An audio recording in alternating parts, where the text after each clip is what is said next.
દિવસ ઓછા રહ્યા છો એટલે હવે તમે બધું કામગીરી કરો સાહેબ તો પર્સન્ટેજ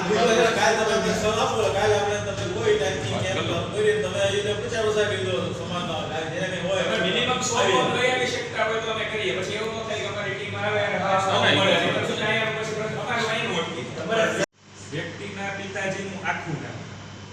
એટલે આજ મારા પપ્પાનું નામ મગનભાઈ છે તો ખાલી મગનભાઈ લખવાનું મગનભાઈ કરમસિંહભાઈ બરાબર અમારા દાદાનું નામે લખવાનું છે આખું નામ હોય તો અમે અમારી રીતે એનું શોધી શકીએ એવી જ રીતે મમ્મીનું નામ છે તો જનરલી આપણે મમ્મીની નામની પાછળ એના પતિનું નામ. ઓકે. ભારતના ચૂંટણી પંચ દ્વારા હાલ સ્પેશિયલ ઇન્ટેન્સિવ રિવિઝન કાર્યક્રમ શરૂમાં છે.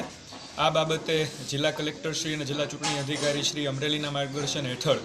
શનિવાર અને રવિવારના રોજ મામલતદાર કચેરી જાફરાબાદ ખાતે ખાસ કેમ્પનું આયોજન કરવામાં આવેલું છે. આ કેમ્પમાં જે મતદારોને કોરા એન્યુમરેશન ફોર્મ નથી મળેલા અથવા તો એન્યુમરેશન ફોર્મ ભરવામાં કોઈ મુશ્કેલી પડે છે, 2002ની મતદાર યાદીની વિગતો શોધવામાં મુશ્કેલી પડે છે, અથવા તો જેમણે ફોર્મ આપી દીધેલા છે પરંતુ કોઈ આધાર પુરાવા જમા કરાવવાના બાકી છે તો તેઓ તેમના BLOનો તો સંપર્ક કરી શકે છે. સાથે સાથે શનિવારે અને રવિવારે મામલતદાર કચેરી ખાતેના કેમ્પમાં પણ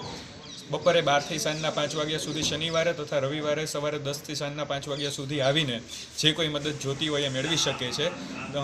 દરેક નાગરિકને અપીલ છે કે જેઓ હાલની મતદાર યાદીમાં જેમનું નામ ચાલુમાં છે અને એમને જો એન્યુમરેશન ફોર્મ જમા કરાવવાનું બાકી હોય તો આ તકનો જરૂરથી લાભ લે અને આપણી મતદાર યાદી શુદ્ધ બને એ માટે તંત્રને જરૂરી સહકાર આપે.